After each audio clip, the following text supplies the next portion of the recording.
একটি শক্তিশালী বাজ পাখি শিকারীর জালে আটকা পড়েছে। সে যত ডানা ঝাপটাচ্ছে ততই জট পাকিয়ে যাচ্ছে। তার আয়ু যেন ফুরিয়ে আসছে। একটি ছোট সাদা খরগোশ দূর থেকে সব দেখছিল। সে জানত বাজ পাখি তার শত্রু, তবুও তার কষ্ট দেখে খরগোশটির মায়া হলো। সে ভয়ে ভয়ে জালের কাছে এগিয়ে গেল। খরগোশটি তার ধারালো দাঁত দিয়ে জালের সুতোগুলো কাটতে শুরু করলো। অনেক পরিশ্রমের পর অবশেষে বাজ পাখিটি মুক্ত হলো।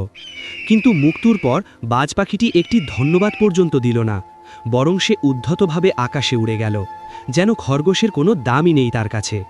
কয়েকদিন পর একটি বিষাক্ত সাপ সেই খরগোশের গর্তে আক্রমণ করতে এলো। খরগোশটি তখন তার বাচ্চাদের নিয়ে খুব বিপদে। সে কোনোভাবেই সাপটিকে ঠেকাতে পারছিল না। বাজ পাখিটি ওপর থেকে সব দেখছিল। প্রথমে সে গুরুত্ব না দিলেও পরে তার বিবেকে লাগলো। সে তীরের বেগে নিচে নেমে এলো এবং সাপটিকে ছোঁ মেরে ধরে নিয়ে গেল। বাজ পাখিটি বুঝতে পারল কৃতজ্ঞতা না দেখালেও উপকারের প্রতিদান দেওয়া উচিত।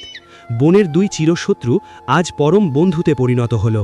বন্ধুরা, ভালো কাজের ফল সবসময় ভালোই হয়। এই চমৎকার বন্ধুত্বের জন্য একটি লাইক দিয়ে চ্যানেলটি সাবস্ক্রাইব করো।